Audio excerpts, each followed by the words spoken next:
Hey, Distortion listeners, in this video, I'm going to be reacting to your comments on my videos from this previous week. For those of you who have been around for a while on this channel, you would remember that I used to do this, I think, every week, but I stopped doing it because of time constraints. And I was recently talking with my wife about the ups and downs of making content on the internet, and she suggested that I maybe do this again as a way to solve some of the issues. And I thought, yeah, that's a great idea. Why didn't I think of that? And so I decided that I would do that. And let's get to it. So these are recent comments on recent videos. The first video that I want to talk about comments from is chapter 1 of the Borderline Abuse. I don't know if I called it parts or chapters, but the first one. M. Anetes says, "This is amazing. I could see myself and my reactivity in Chelsea. So you covering this really helps me understand the situation better. Thank you so much for your fantastic and in-depth content." End of comment. Well, thanks, Anetes. That's very nice of you to say. And I will be making another video reading your emails. A lot of you sent in emails regarding the Borderline Abuse series. But I want to highlight that what you are doing here, which a lot of people were doing, which is just music to my ears, is that you, Anetes, are saying that you could see yourself and your reactivity in Chelsea. And I'm sorry that you went through the problems of your childhood, the problematic ways in which you were treated growing up that would cause you to have the schemas that would give you the reactivity that is similar to Chelsea. That's awful. You deserved better growing up. And I highly commend you for being able to recognize that in yourself. That is the first step to wellness for you and everyone around you. And it's a hard thing to do. It's so much easier to point at other people, especially when they are being bullied and hated by everybody online. Chelsea was, I think, strangely the primary villain of the series, which I found to be pretty awful. I don't want anyone to be a villain, but particularly people like Chelsea, who are obviously struggling. It's one thing to dislike someone like Trevor, who, for many people, believe that he was lying to all sorts of people and was caught lying. I think making him out to be a villain or criticizing him, if that is true, is 100% justified. How far do we take it? I don't think we should go after him personally, but, in the public discourse. But Chelsea, she's suffering. Is it not obvious? Do you think she chooses to have that reactivity? That's usually the thought, right? Which is not coherent. But yeah, so you're seeing yourself and you're thinking, and as a specialist in this and more broadly as a therapist myself, it is a wonderful thing when I see people have these kinds of realizations, whether I'm involved or not. If I'm involved, then I suppose I can feel better about my choice of careers and job tasks that I choose to do.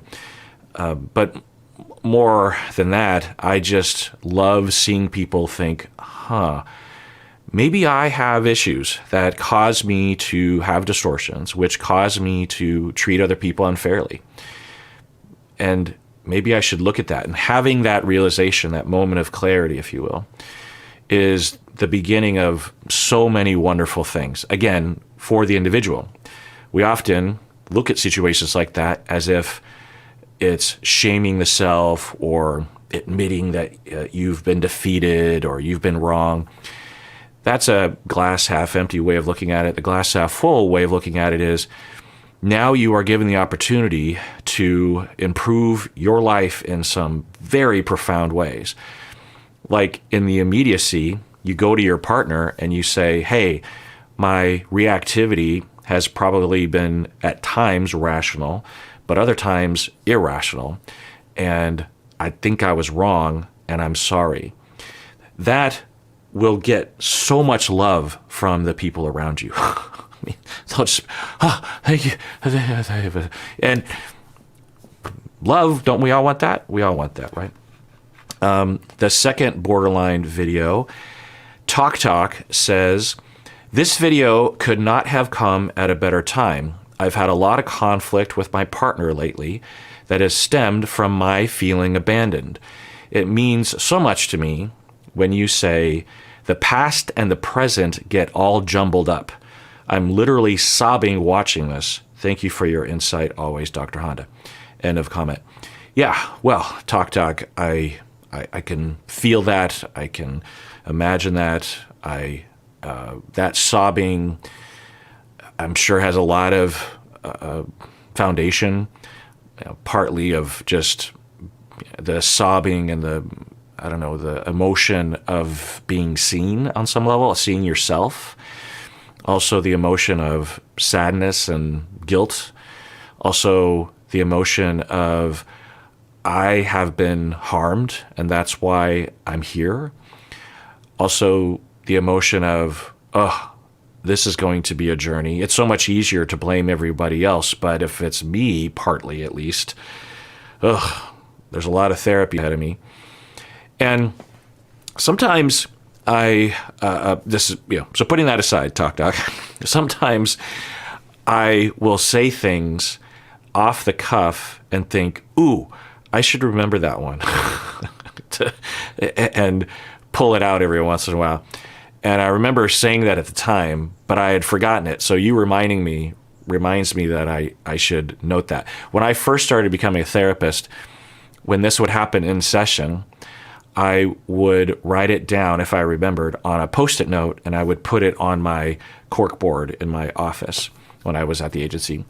And a week later, I would see the Post-it note, and I would be reading it, and it'd be like reading notes that you would make to yourself when you're super high or something, thinking, what did I mean? Because often I wouldn't be able to write the full sentiment. I would just write like quick little notes in between sessions. But anyway, this would be one of those phrases, the past and the present get all jumbled up. I think that really sums it all up. Now, maybe I didn't invent that, and I heard it somewhere. I can't know for sure, but I will say that really, in a very concise manner, explains it, right? Sonia Maya Psychology, who I actually looked up, she has her own YouTube channel, Dr. Sonia Maya. She says, thank you so much for saying you can treat borderline. Yeah, so I was saying that many in society and in my field will claim that borderline cannot be treated, which is not a scientific statement. It's like saying cancer can't be treated. Certainly, there are people with borderline that don't respond to therapy, or they aren't getting the right kind of therapy. But there's tons of science and data demonstrating that with proper treatment, many people with borderline personality disorder can be assessed pre and post treatment, and also 5 years after treatment.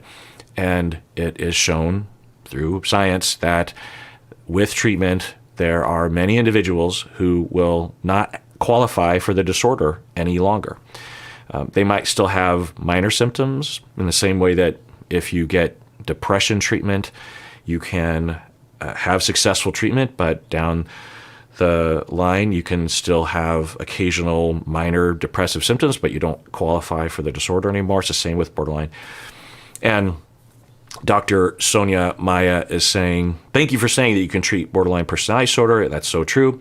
And it's so sad that clinicians say such things, and it's so discouraging.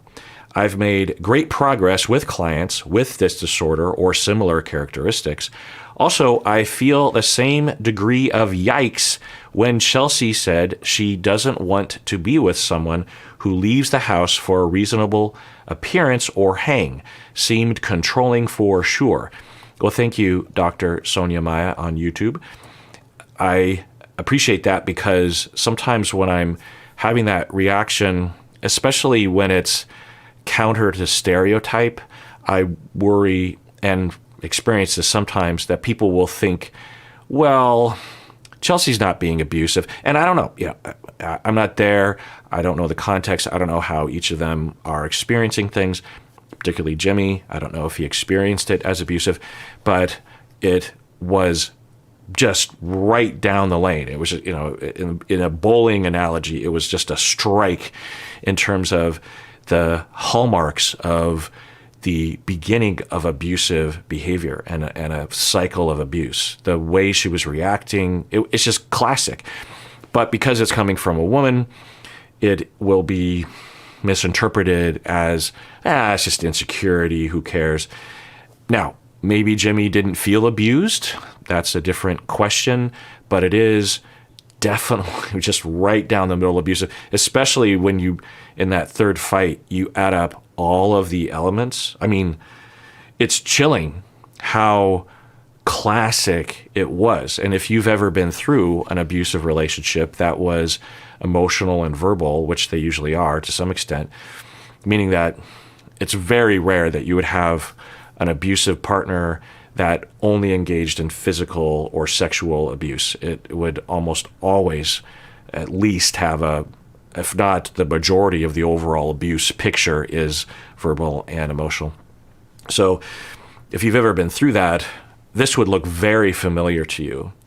The third video on borderline abuse, and by the way, I thought long and hard about naming it borderline abuse because I'm not diagnosing Chelsea. I don't necessarily even think she would qualify. I don't know.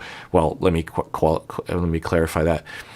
If I were to assess her, which of course I never would for ethical reasons, meaning because I've already seen the show, if she were to try to hire me, I would say, I've been too biased by the show. You need to go to someone that hasn't watched you on TV, and I could recommend some people. And by the way, I can't recommend people. People will email in the disclaimer on the website with the email form. I'm pretty clear that I can't provide references, even in my own region, really, for various different reasons. But I particularly can't provide references if you don't live in Seattle, because I don't have knowledge of therapists. If I do, they're all full. So I can't really recommend anybody. But anyway, so if you're Chelsea and you reach out to me, I still couldn't recommend. I could recommend, and I even say it on the form, here's generally what can result in successfully meeting a therapist that is a good fit, is to ask around, to interview therapists over the phone or over email, to try out 3 to 5 and pick one that's a good fit, try them out for 5 to 10 sessions, reevaluate. If it's still a good fit, continue. If not, then maybe trying a different bout of therapist. It can take a long time. It can take years before you find the right therapist. It's discouraging, I get that, but particularly if you're working on something like a personality disorder, you're in it for a while anyway. So if it takes a year to find that person, then that's time very well spent. But anyway, so I was clarifying, about calling it borderline abuse. I wouldn't normally call it something like that, but after making all the different parts, I just thought, when people online talk about borderline abuse, they're not usually talking about it in a coherent way, in a way that I can get behind. Other times they are, and they aren't able to give as much data as available to us in this example. This is like the prime example of using it as a jumping off point. The hallmarks were all there. I'm not diagnosing, but I would use this in class as an example of behavior that you would hear about in your office but never observe or rarely observe, and would give you a very strong working hypothesis that it was borderline personality disorder, or at least on that spectrum, and it was a very typical abusive presentation or the beginnings of abusive relationship. Like if Jimmy and Chelsea had continued, then I would be pretty confident that unless treatment was engaged in and meaningfully participated in by Chelsea in particular, but both people, that the abusive foundation would have been built upon in some way. I don't know how severe it would be. I don't know in what way, but the reactivity that she had, the lack of insight she had the day after, the decisions that she made, the kinds of things that occurred to her to do in such a heightened emotional state. It's one thing to be very triggered in those moments and to just be overwhelmed and not know what to do, but the repertoire available to her, the fact that any of those things even occurred to her and that she followed through with them in that fight says something about her pattern and what she has learned or what she has trial and errored into her repertoire, you know what I mean, in the past. Anyway, so when I was watching, I was worried that people wouldn't necessarily go along with what I was saying, or that I was wrong, because I can never know if I'm off the mark in certain ways because it's just me with my own thoughts. That's why responsible therapists always consult and confer and remain skeptical and tentative about their own ideas. I hope I model that. Anyway, the third borderline video, Devach says, "Oh my God, thank you for mentioning Matt and Colleen. I saw so many similarities between these two situations. I was very frightened of Matt's response to Colleen because I've seen it in a person." Yeah, it was good to be able to provide an example of a man who was doing this kind of behavior, because I imagine for a lot of people watching, they will have experienced men behaving this way. But I also ask everybody to try to see situations regardless of gender. Now, of course, gender is always a part of things, for sure, but when we see things through gender in all situations, it will definitely cloud our judgment. And I think it's not hard to see Chelsea's behavior, even if you've never experienced a woman treating you that way. I think it's not hard to, if a man had treated you that way, I am, for myself, it's not hard for me to imagine, just seeing the behavior for what it was, for what it is. It'll look a little differently, but 99% of it is the same, regardless of gender. I'm not saying that this commenter is along those lines, but I hope that y'all can do that, because as a clinician, I have trained myself and I've been trained to see things more generally as human behaviors. And our obsession with gender and especially binary gender it makes things more difficult for us to detect.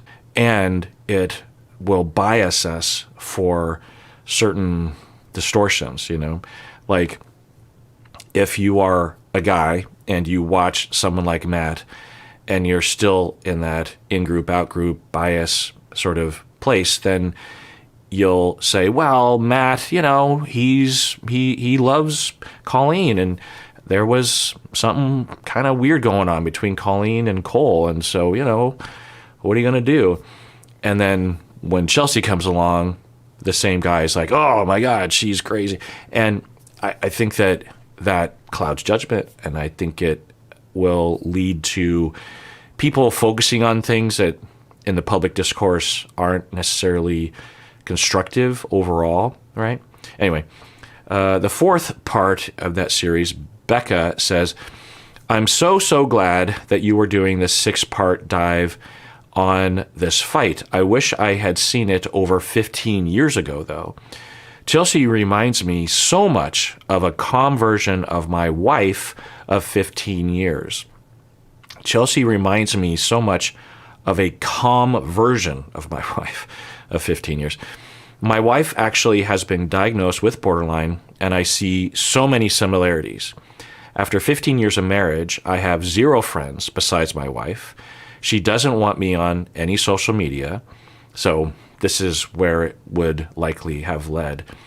She is so sure that I have done so many wrong things that never happened, There are a lot of good things in our relationship, but also a lot of fights, and I am constantly unsure and confused of what I did wrong. I almost left once because I was in the hospital for a couple weeks and came home to find her in bed with a girl, the same girl she had accused me of cheating with for 3 years. I didn't even know the girl's name. I didn't leave then because my wife got news that she was dying of liver failure, but then a year later, I found out that that was never the case. It's crazy because writing this out is making me feel stupid, but things are better now. So, first off, you're not stupid. Anybody. I have been in situations like this. It's hard, if you fall in love with someone or if you're starting a relationship with someone, it can't be summarized by all of these things. There are a lot of good things. And there's also a lot of intoxication of the kind of love you can get from these people, or what looks to be love, or what some people might define as love. Like with Chelsea and Jimmy, the amount of energy, and that's what Jimmy arguably was responding to in the pods, that Jess doesn't seem to have this problem and is more even-keeled about her emotional exchange and neediness, if you will. She has a normal amount of neediness, a healthy amount. But for Chelsea, later on, we see that there, in fact, I watched some earlier scenes and it looks very different knowing what we know now. And for Jimmy, in the pods, it can feel very warm and very accepting and very safe and very secure that someone loves you that much, needs you that much, likes you that much, is thinking about you that much. And it's wonderful. It's a wonderful, wonderful, wonderful feeling. It's not unhealthy to feel that way. And also, you can't really help who you fall in love with or who you're attracted to. And once you're in it, it can be really hard to extract yourself for a variety of reasons. One, you're in love with them. Two, when you even hint at pulling away from them, even if it's just not in the direction of breaking up, you're just like wanting a day by yourself or with your friends, and you get this extreme reactivity. You're just, oh my God, it gets you to be afraid of doing anything, and because you don't want to hurt them, right? They might even threaten to kill themselves or something, or they might hint at it. And there's that. And then over time, they start stripping things away. You might start seriously worrying that if you do break up with them, or even if you hint at breaking up with them, they are going to ruin your life by going online. They might even kind of do it occasionally, like you get into a fight and they go online and they just make up all sorts of stuff about you because they're distorted. And you're like, oh my God, what would happen if I actually did break up? I mean, they either kill themselves, or they could kill me, or they could destroy my career. I guess I would try to defend myself, but I've never had to do that before. Is that possible? Would people believe me? Certainly all of her family and friends would probably believe her, and she's very convincing about things.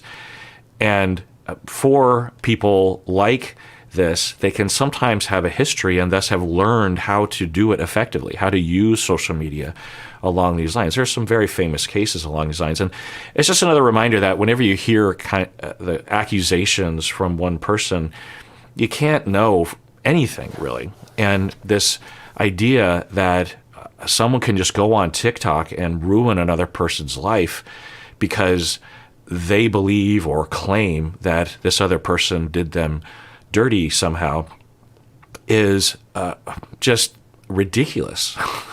Innocent until proven guilty. We all understand that people are distorted. What if someone did that what if your past partners, any one of them, while they were at the height of their upsettedness at you, just decided to talk freely on TikTok about what sort of person you are, or what you did to them? We would all be canceled, So I hope you all, when you see this stuff, you remain skeptical about it. Doesn't mean that you question everybody or, you deny all victims. It's just like Well, if that happened, that's truly, truly awful. And I don't know. I don't know what happened. It could be completely made up. Chelsea, if you heard her talk right after that third fight, or in the middle of that third fight, she goes to Mackenzie and says, he couldn't go to Mackenzie because Mackenzie knew that Jess wasn't there, right? But if Chelsea had gone to some other friend, Jimmy, he goes out all the time. He promised me he wouldn't go out. And if you don't have any other data, you're just like, oh, wow, you just sound like a dirtbag. And Jess was there. I know it. I know it. I can't tell you who told me, but I know it. And he talks to this every day, throughout the day. He texts with her, and he had sex with her in the past. And he shoves her in my face all the time. And the list would go on and on. And if you heard those things, you'd be like, wow, Jimmy is a piece of work. Whoa. Because it's so convincing, and you would think that even if someone was upset, they couldn't possibly make all that up, right? They couldn't possibly believe those things that were so far from reality. I know that my friend is not schizophrenic or delusional or prone to hallucinations. So even if half of it is credible, that's awful. But the thing is none of it is, the whole thing is a distortion, the whole thing. So imagine those people, which they exist. It's not hard to imagine that a good number of the TikTok outing of people are these people in this moment. And 10 years later, they still believe it can get bigger. With people with these conditions, their distortion can get 10 times worse as time goes forward. You think, well, they calm down, and sometimes they do. But sometimes it goes the opposite direction, where it starts out with that, and then 10 years later, Chelsea is making up stuff that he raped her or beat her, and she would believe it. It's true to her. She's like, oh, I had this repressed memory that came up. It happens. It happens. And people go to prison because of these allegations sometimes. Now, most people that make allegations are telling the truth. Statistics show. But we can't really, anyway. So we're hearing from this person, Becca, saying that she had a partner that for 15 years of marriage, that eventually she has zero friends. She is not on social media. She can't have any social media. She is, the borderline partner is, the wife that's borderline is completely convinced that Becca has done all these wrong things and is cheating all the time. Then Becca goes to the hospital, comes out, and catches her not only cheating, but cheating with the girl that she was being accused of cheating, And then because she confronts her wife, like, what's going on here? You're cheating on me. Suddenly now the wife is dying of liver failure, and then a year later, Becca finds out that's not even true. Now, along those lines, Becca could be the distorted one. It's possible. I can't know, is the thing. But statistically, it probably is accurate. But again, I just can't know. This other person could tell me a story of like, oh, that's what it's like to be a therapist, especially a couple therapists sometimes. And for you individual therapists out there, remember that. You're hearing one story from one person. It could be massively distorted. Most of you therapists understand that. Anyway, Danielle says, it will be interesting to see your re-reaction to Danielle and Nick. So this is a comment before I actually did it. In the pods, I was instantly drawn to both Danielle and Chelsea. Okay, so this Danielle Marie on YouTube is saying, in the pods, I was instantly drawn to Danielle, and then when I saw Chelsea, I was instantly drawn to Chelsea. So before Danielle and Chelsea presented with their behavior, Danielle Marie is saying drawn to. I wonder what that means.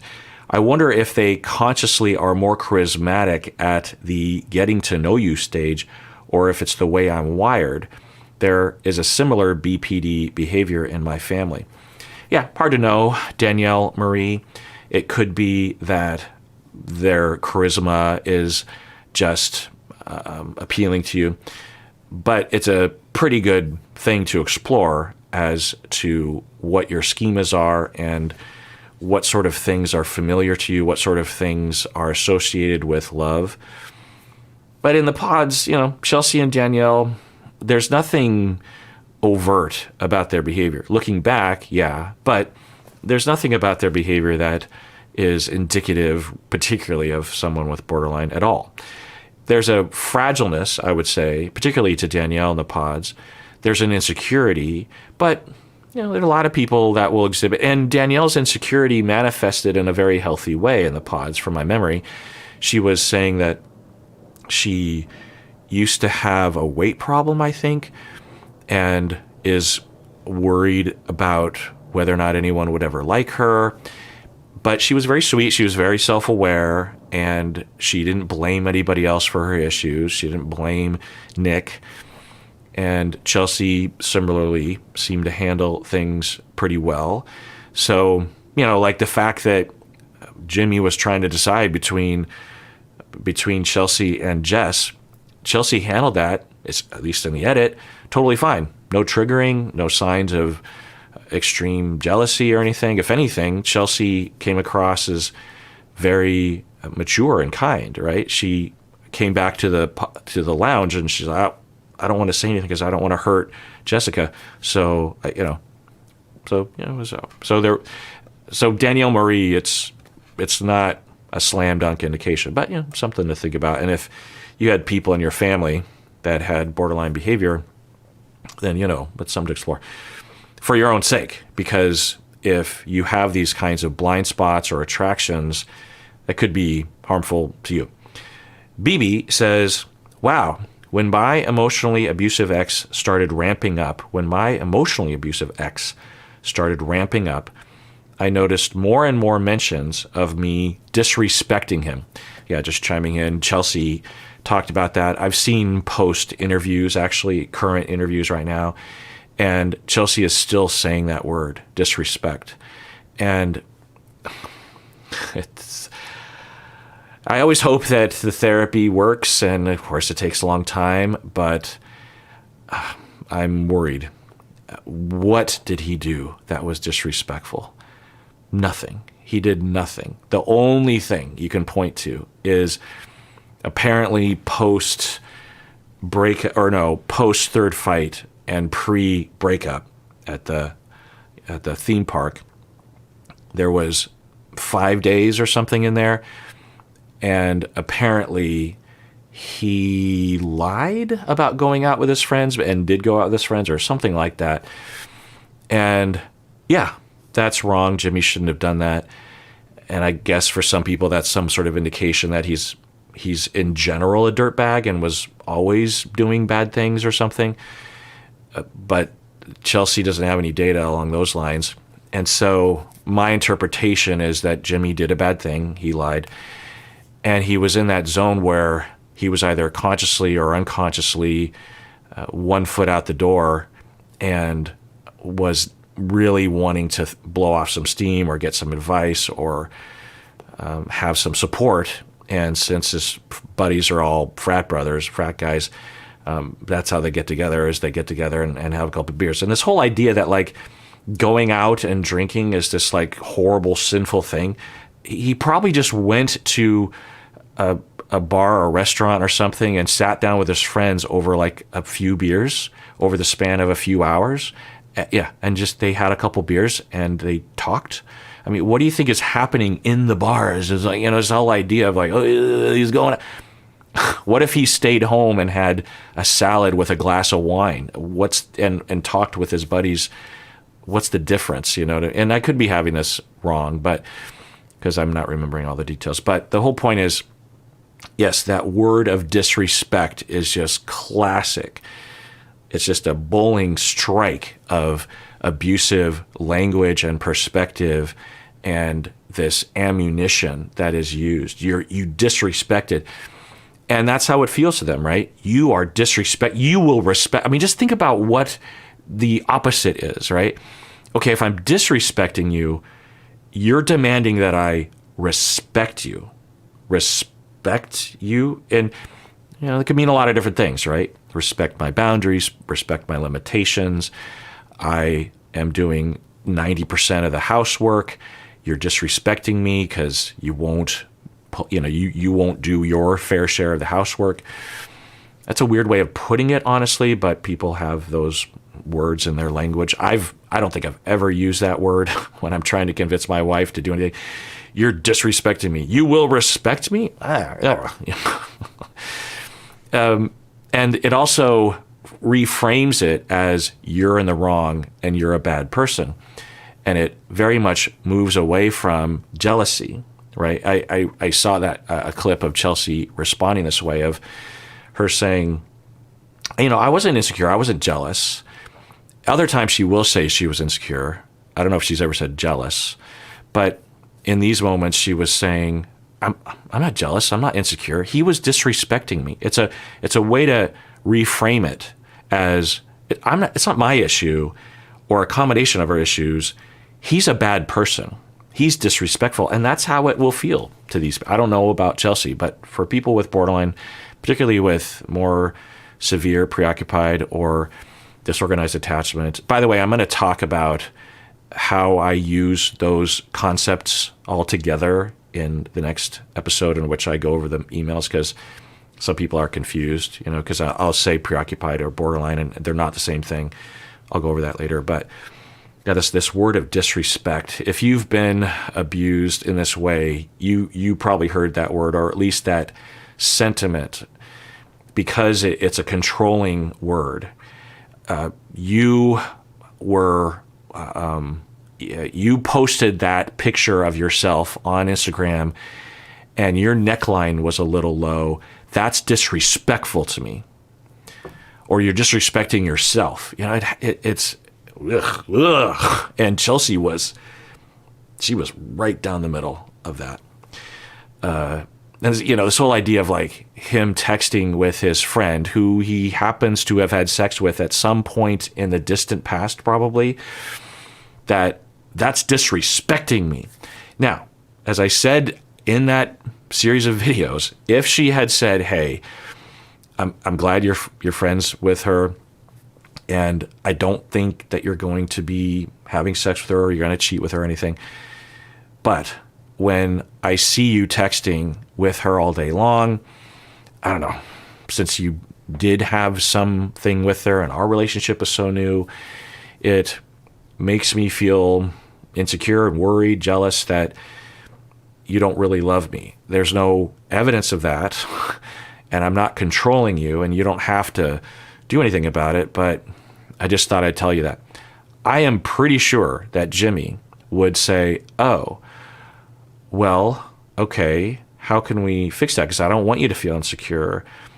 How can I help? And then maybe Jimmy would just come up with it himself, of just like, okay, well, maybe for the time being, I'll tell my friends who are women that I'm just going to have to lay a little low for a while. It's not a permanent thing, and it's my choice. That Chelsea didn't ask me to do this, but I know that you're having some feelings and you're not pressuring me, but I don't want to trigger that anymore. And because you're being nice about it, then I'll accommodate that. I'm pretty sure Jimmy would have said something like that. I don't know. Maybe I'm biased. But when that conversation was happening, they were outside and he was like, I'm out. And then they had this brief kind of exchange around that. He, I think, basically indicated, and he could be lying or making it up or not really knowing himself, but he said something to the effect of, in my memory, that the way you're asking me this, I will say no. And if you would have asked me differently, then I would have thought about it. But the way you're asking me right now is, no, I'm not going to comply or accommodate or give in when you're treating me this poorly and you're not giving me the benefit of the doubt. I'm reading into a lot of it, but I think that's what he was saying. So that, again, this idea of disrespect. Ugh. So BB says, wow, when my emotionally abusive ex started ramping up, I noticed more and more mentions of me disrespecting him. I was constantly apologizing for things I didn't do and changing my behavior in order not to set him off.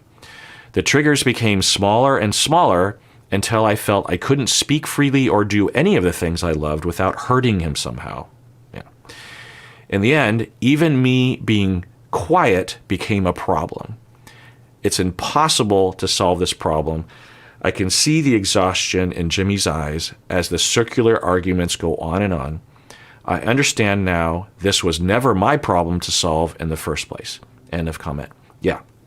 So BB, yes, this comment tells me you know exactly what I was talking about to a great degree, because you have a lot of memories around that. And yeah, it is framed as you are the problem. You need to respect me. You are disrespecting me. Even if part of you is thinking, well, I'm pretty sure he's the one that's overreacting, but it's in reaction to something that I'm doing. And even though I don't think I did anything wrong, as a caring partner, I should try to accommodate that. At the very least, for self-preservation. It's like, I don't like getting in fights all the time. So if all I need to do is stop texting that one friend, then it's not great, but okay, you know. When I compare the two, I'll take the trade. But as BB is saying, it doesn't stop. It just, the line just gets moved. The goalpost just gets moved. It's now any friend, whether it's man or woman. It's now, you know, it's sort of like with, what's their names? Brandon and Mary from 90 Day Fiancé. We catch up with it. We start watching them after they've been in a relationship for a while. And the line had been drawn so far that it was so strange to us watching it.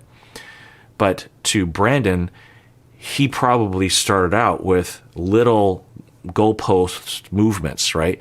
By the time we catch up with Mary and Brandon in the beginning, he can't even go to his mom's house because his mom and his sister are kind of a threat, I guess, because they're women, but particularly because the sister might have friends that might come over. So Brandon can't visit his own mother, can't go to his own mother's place. That's it from when we first hear that. What? Mary's abusive jealousy is so bad that it has resulted in Brandon not being able to visit his mom. And for Brandon, it wasn't sudden. It was likely very subtle over time. And you just say, okay, I won't. Okay, fine. I won't go to my mom's as often. Is that okay? And then thank you for respecting me. Then trigger. Then okay, I won't go to my mom's this time, but you know, I have to go to my mom's sometime. And then Mary, okay. And then we get to a point where the only solution is Brandon is like, okay, fine, I'll never go to my mom's place ever again. Is that okay? And then Mary is like, okay, that's all I'm asking for. It never stops. It never stops because the insecurity never stops. It's that, you know, you can't cure your partner's insecurity by giving in to their controlling behavior. That doesn't cure anything. It just accommodates and temporarily, you know, is a salve on a wound that is continually being stabbed by their own unconscious because the past and the present are all jumbled up. All right. So Chipotle says, I definitely agree with Chelsea here. So someone's agreeing with Chelsea during the third fight. How close they each are to their exes make the difference here. Okay, so how close Chelsea is to her ex and how close Jimmy is to his ex. I don't even think Jimmy and this other woman consider themselves to be exes. the way that it sounded to me was that they're friends and they hooked up one night. But I don't know, maybe they were past partners. It didn't sound like that because, and maybe that was the case and Jimmy just framed it differently, but the fact that Jimmy even volunteered this information without needing to says something, I think. But anyway, but depending on how you define exes, how close they are to each other's exes makes the difference here. The show makes it clear that Jimmy keeps in touch with his friend, in quotes, according to Chipotle, much more often and frequently. They FaceTime daily. That's the problem. Very few girls are okay with their man FaceTiming another woman daily. I love male-female friendships. I love male-female friendships. And I love guys who have female friends, but if they FaceTime daily or even once a week regularly, that implies a level of intimacy that goes beyond friendship. And this is me adding on, and I will not be disrespected. Yikes. FaceTiming date. What does it? Friendship is friendship. Friendship is. I understand being insecure and triggered. I understand having a question mark, but that it's just not okay. And whenever I hear this in my field, it'll be like, it's inappropriate for a therapist to do this with a client or something. Like, it's inappropriate for a therapist and a client to hug at the end of a session. It's inappropriate. In my field, that word inappropriate became such a thing for me that whenever I heard it, I would always say, can you define inappropriate? What do you mean by inappropriate? Because it's so like dogmatic, right? It's inappropriate to wear white after Labor Day. That's just a rule that you have. It has no meaning to me unless you can justify it. It's inappropriate. So this idea that, very few girls are okay with their man FaceTiming another woman daily. Okay, very few girls, women are okay with it. That doesn't mean anything to me. What if we said the opposite? That in terms of gender, very few men are okay with their woman, because that's, very few girls are okay with their man.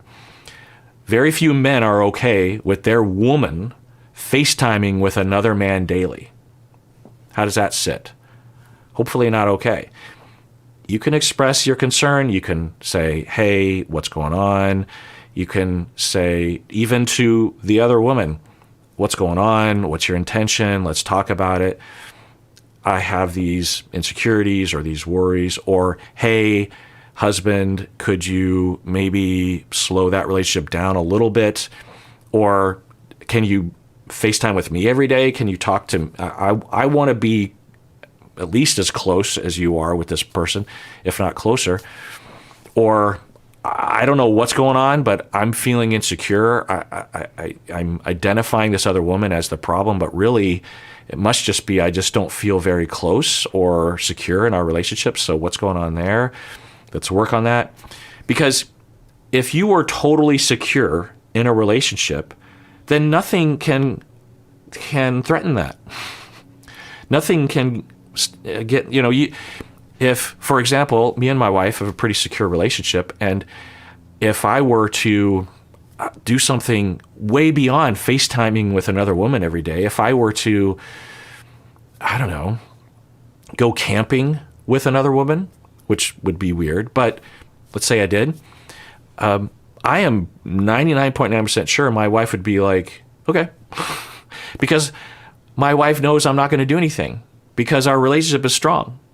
So it's not appropriate or okayness or rules. It's how secure you are. How trustworthy you are is another issue, right? Not that my wife is just secure. It's also that I am trustworthy. I don't lie. I don't cheat. I don't deceive. I don't pull the wool over her eyes. I have demonstrated over time that I can be trusted. So in the beginning of a relationship, I get it. You don't trust Jimmy because you don't even know him. That's okay. And you can have a conversation about that. But to have these, I'm just going to say it, childish rules about you can and cannot do these things is not the way to go. It's not going to solve Chelsea's insecurity if Jimmy, even on this one issue, if Jimmy's like, okay, fine, I will never talk to that woman again. Do we think that Chelsea's insecurities would have stopped there, that she would have, okay, problem solved, and Chelsea would have been fine? No. Just like with BB, that would just reward the abuse and the control. That would cause more controlling behavior. It would not end there. So these ideas in our culture of it's okay, it's not okay, it's inappropriate, it's crossing the line. If they're friends, then they're friends. If they're friends, then they're friends. If they're not friends, then they're not friends. Which one is it? You can't have it both ways. You can't say, I'm fine with men and women being friends. I just don't want them to be like good friends. Well, then you're not okay with them being friends. You just want them you're accommodating something that you actually don't want. If you truly want your partner to have friends, then you would want your partner to have friends, including very close friends. I'm pretty sure that I am swimming upstream. I sent that survey out to everybody, and I've yet to actually publish that video in which I react to the survey. But long story short, from my memory, there were a number of people that were saying that Jimmy's relationship with this woman was inappropriate or something. So I'm willing to be wrong, but I don't think I am. I don't think I'm.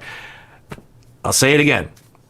If, even in my marriage, and there have been moments, I guess, maybe like this, where it's okay to say, hey, you're free to have your relationship, and I'm glad, and there's something about it that kind of triggers me. That's my fault. That's triggering me.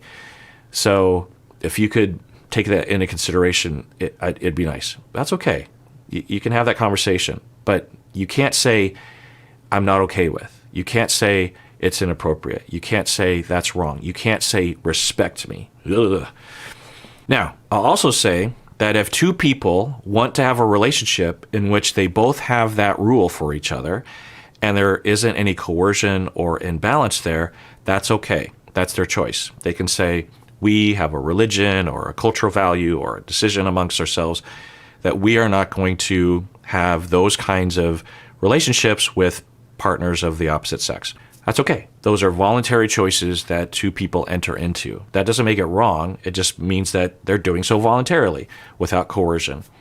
But to impose it on another person, Devin says, this makes me, so this is the fifth part.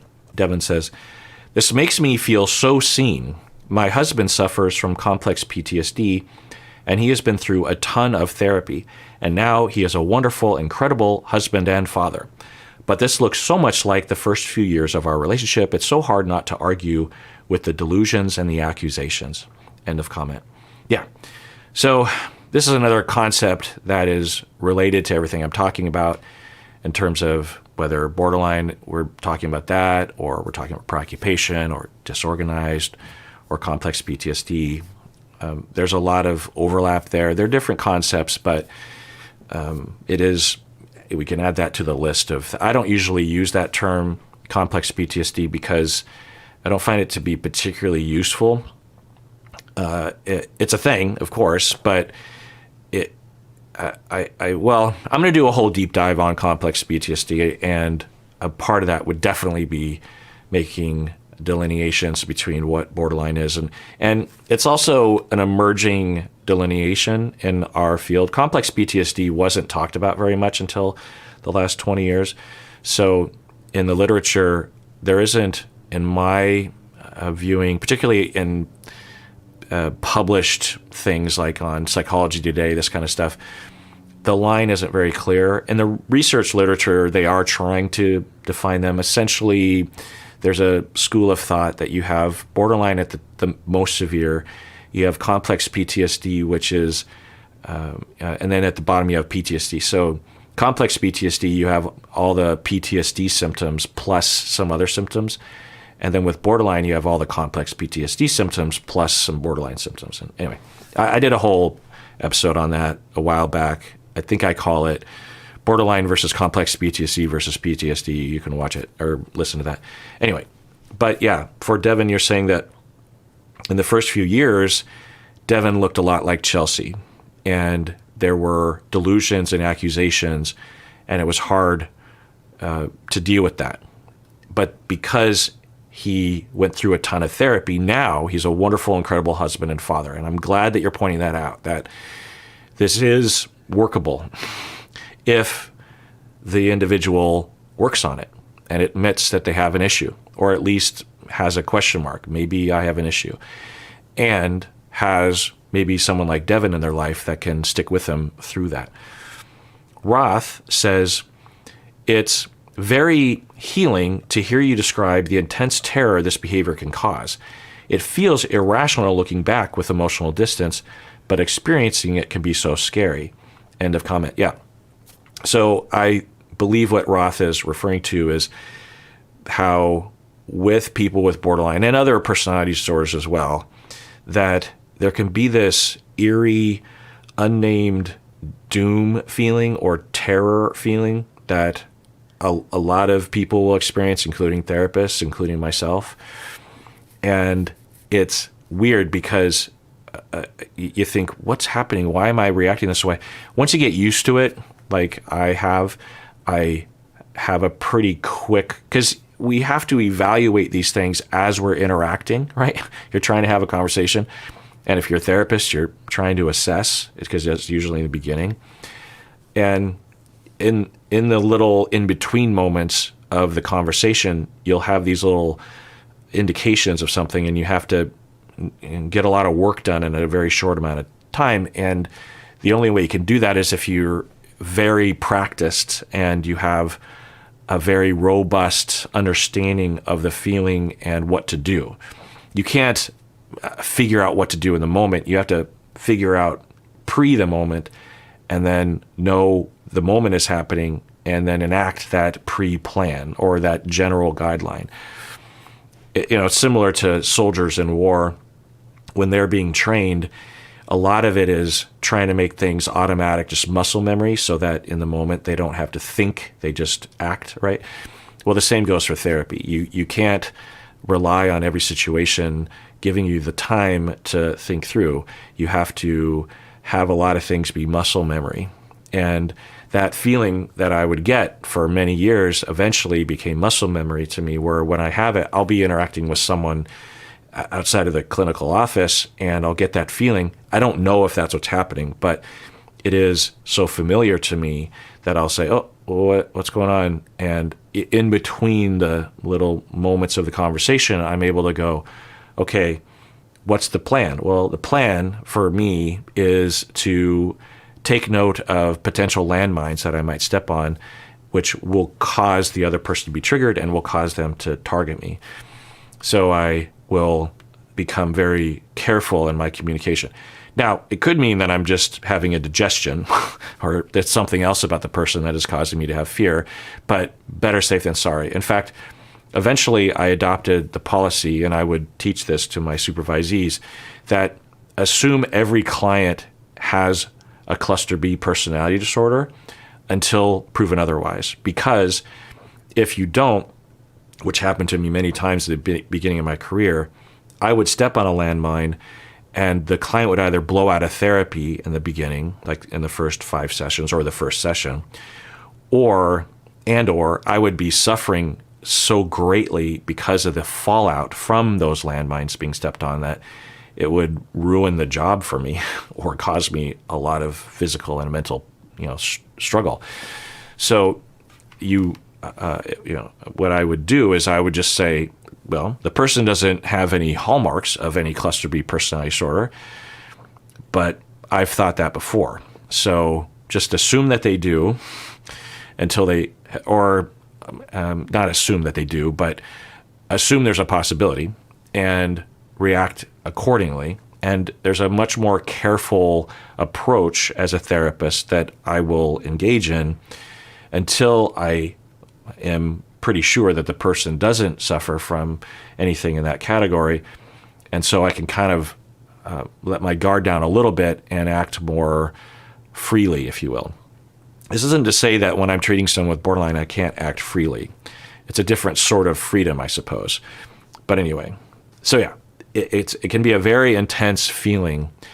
And what it's caused by is not some sort of magical energy experience.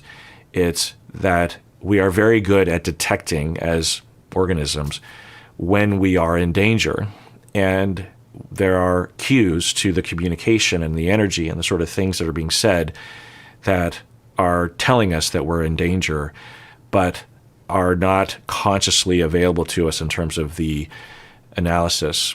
So there's that. Also, if you've had previous experience with someone on the cluster B spectrum, then you will detect certain hallmarks that you couldn't identify. Like let's say you had a client or a partner or a friend that was in this category, and you experienced those kind of landmines and that kind of targeting and that kind of anger and rage.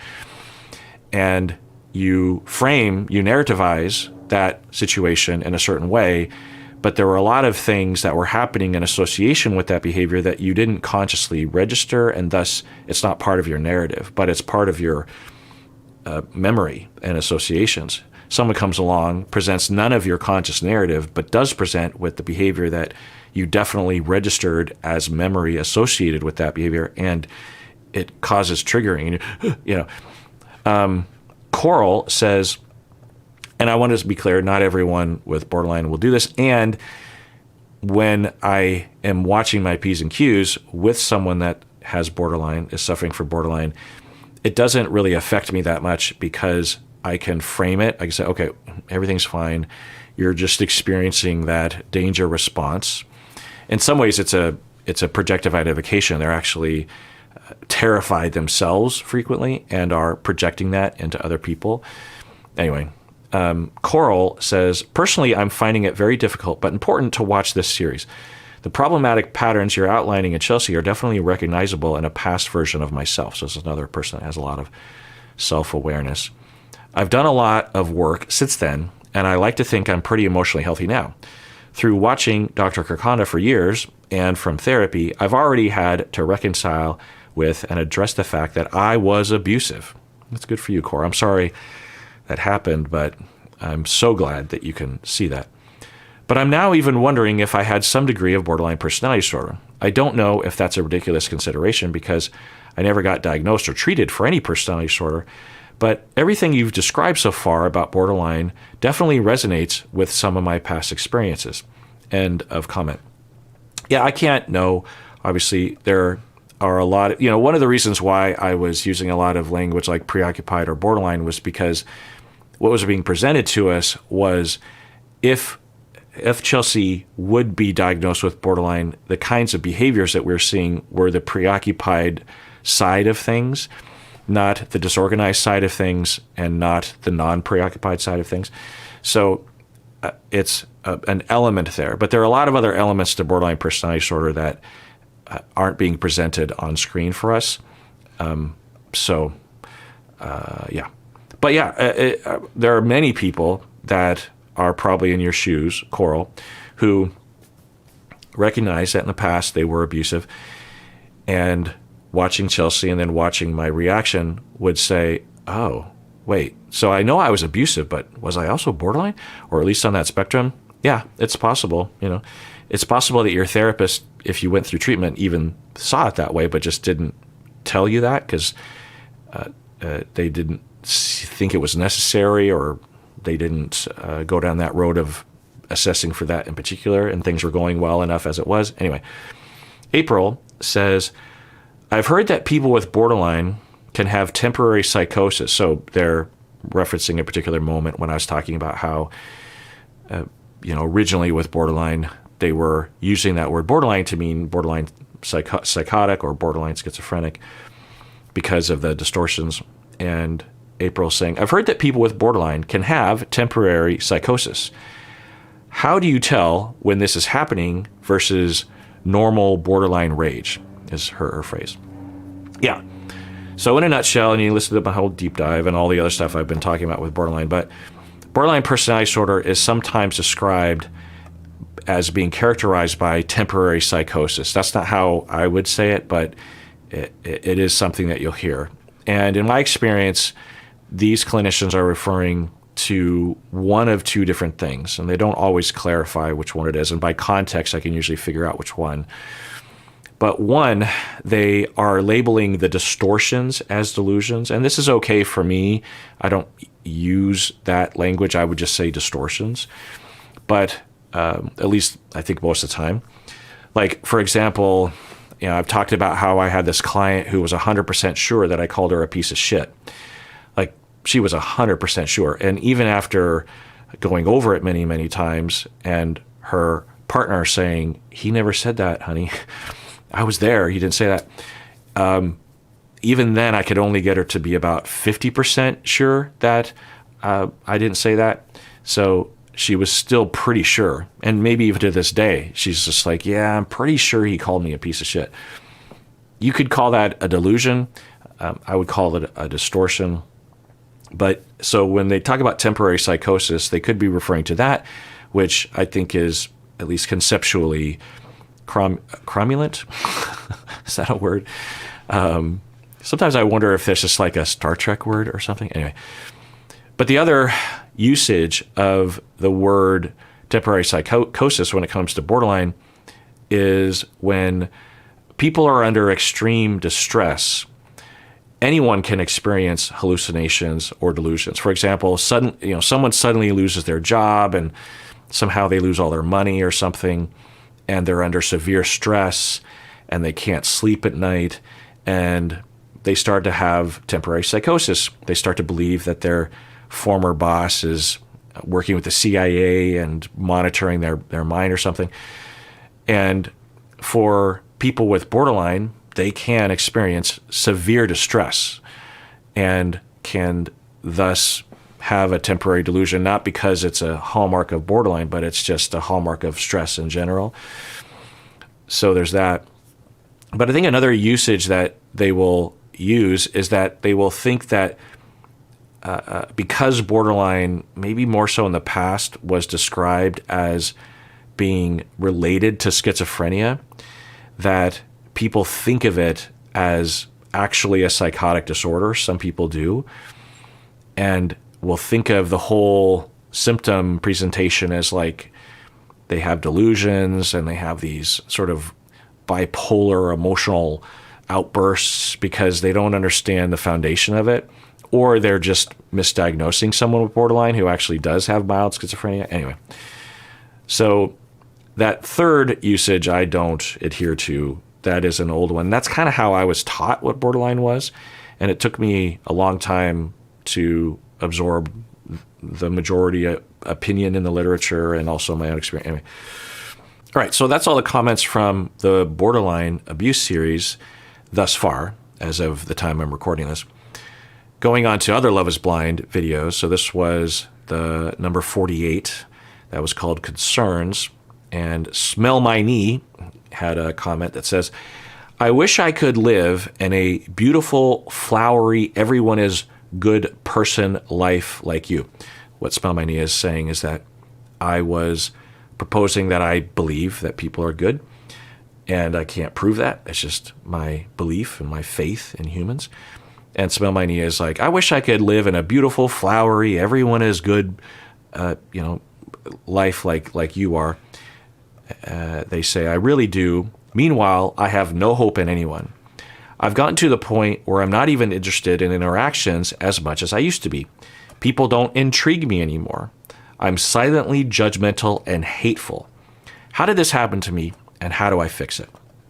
Yeah, well, I don't know, Smell My Knee, how that could have happened, but I'm glad you're recognizing it as a question mark. And I've seen this before, and I'm guessing that you have been treated poorly by people enough times that you have given up.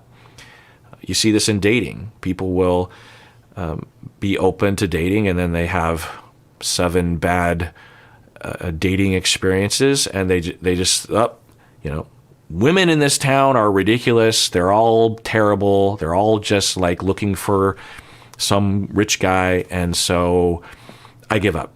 And then every woman they come across, they're looking at them and judging them and hating them, and they just stop dating altogether. And it makes sense if you don't have the critical thinking to sift through the possibility that you're distorted yourself, or that a sample size of 7 is not a representation of the population, or that things just go wrong sometimes. So I'm guessing for you, you've experienced people who have done bad things. It also could be your perspective. I imagine that's at least part of it. It also could be falling prey to the TikTokification of our psychology concepts, that everyone's a narcissist and everyone's love bombing, and all this kind of perspective will cause anybody to think like, well, if that's a narcissist and I am so hurt by my previous friend or partner that I'm looking at it a certain way, and I have no self-awareness and no critical thinking about bias or confirmation bias, and therefore my past friend and my past partner and my brother, they're all a narcissist. And also I consume all this other content that says all narcissists are out to get you, and they're self-centered and they're abusive and they're going to harm, it's all just this conglomeration of all these like bad qualities in human is a narcissist. Then why in the world would I want to interact with anybody? It's a distortion. It's a protective measure. And in, I guess, internal family systems language, it would be saying that your guard or your policeman or your protector is needing to be called forth, and it has taken up residency in the primary seat of your personality and your behavior.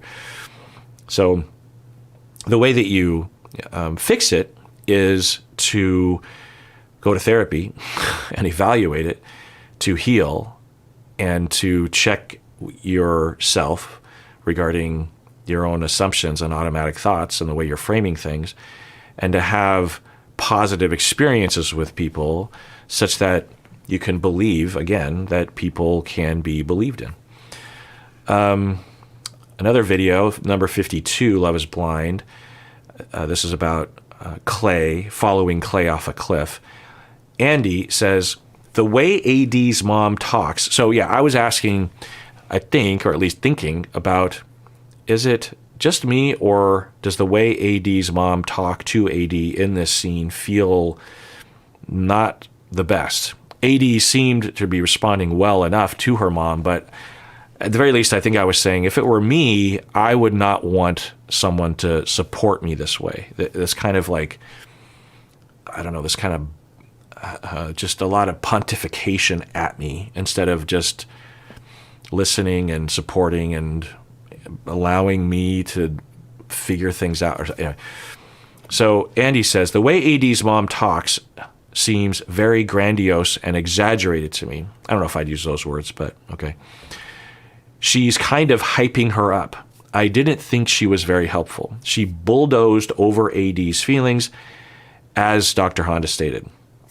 Sadly, it seems like many people do this in AD's life. It's almost as though she encourages it. Yeah, a lot of people do this in her life. Clay did it as well. I don't know if AD is encouraging it, but AD might not know what to do in the face of it. Although I will say that in that conversation with AD's mom, there were these moments that I noted where AD was telling her to slow down.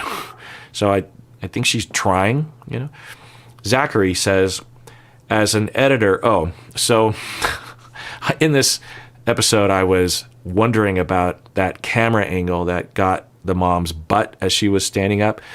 And, whatever, who cares? Just people's bodies. It's not the end of the world.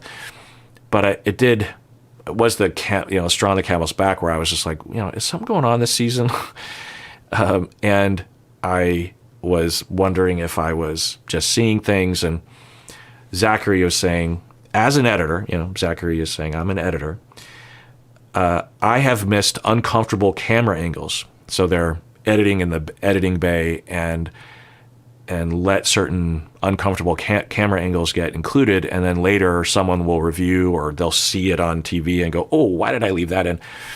Sometimes 99% of the frame is fine, but I'm so pressured to complete the edit, so I miss something embarrassing, which usually gets found out when I show my cut to someone else who will see it.